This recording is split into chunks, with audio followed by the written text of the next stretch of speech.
Hi, in this video we're going to look at some lengths of segments in circles. Obviously circles are the segments that are connected to circles. We're going to see how long the pieces are. And there's some rules about those, just like there were some rules about the angles for the secants and tangents with the circles. Okay, so what we're going to learn about in this lesson are the types of angles in circles. Actually, the number one here, the types of angles in circles, this will be a little bit of repeat from the last video you had.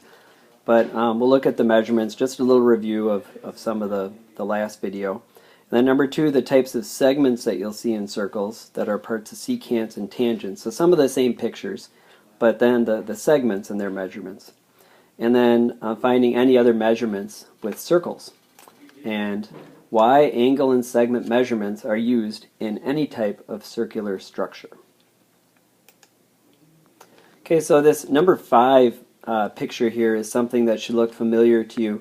If you remember, we did do this already in the last video, and the reason why I'm showing you this is partly because it's on the PowerPoint, and so it's a good time to review, but also to show you that this picture is going to show up on the next slide. If you remember this picture, looking out from angle 1, there were two different angles, or two different arcs that were within that angle. And so the formula is shown here, and then I gave you another formula that was just another way of saying the same thing, where we said it was big minus little divided by 2. So in this case it would be 100 minus 20, which is 80, divided by 2. And so 80 divided by 2 is 40 degrees. So the measure of angle 1 would be 40 degrees. So again, you'll see on the next page that we'll have that same picture, but we're going to look at the segment lengths. So we'll try and figure out what the lengths of these segments might be. And there's a formula that goes with those. Okay, let's scroll down here.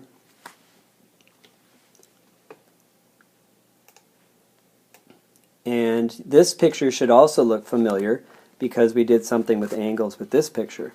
But this time we're looking at segment lengths. And so you can see the formula. It's really a pretty easy one. We're just going to go down each chord and we're going to multiply each piece of the same chord. So we can go 18, well it's EB, so we'll say X. We'll say X times 18 equals, and then we'll go across the other chord. BA would be 9 times 12. So you just go right down each chord, you multiply the two pieces, and then you put an equal sign, and then you multiply the two pieces. So in this case now we have 18x equals 9 times 12 is 108. And now to finish up the algebra problem, we divide each side by 18, and we have x equals 18 goes into 108.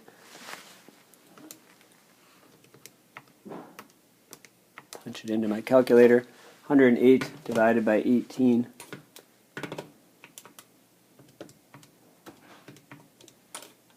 and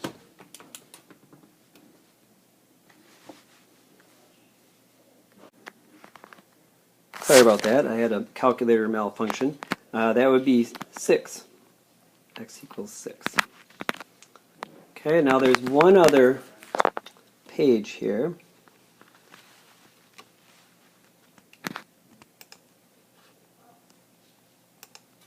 And two other pictures. But the rules for these, again, I have, you can see that there's also mentioned on here. Let me give you another formula for this. What we're going to do is we're going to say it's the outside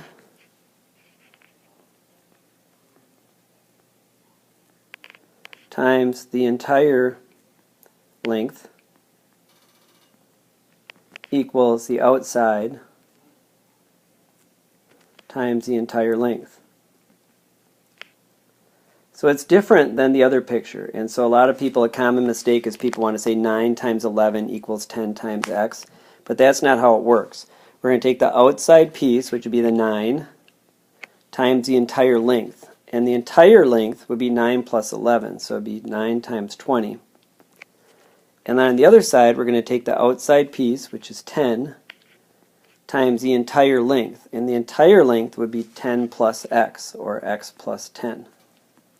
So it's a little bit harder algebra problem to solve. 9 times 20 is 180 equals 10x plus 100. Okay, now I'm going to subtract 100 from each side, and I'm left with 80 equals 10x. Now if I divide each side by 10, I get 8 equals x. So the length of this piece would be 8. Okay, now the last picture is really the same rule.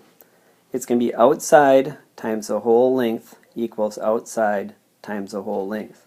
Only this time it's going to look a little bit different because one side is a tangent. But still, think of it the same way. The outside piece is 10. So I'm going to go 10. And the entire length is also 10. So 10 times 10. And then the other side, the outside piece, is x.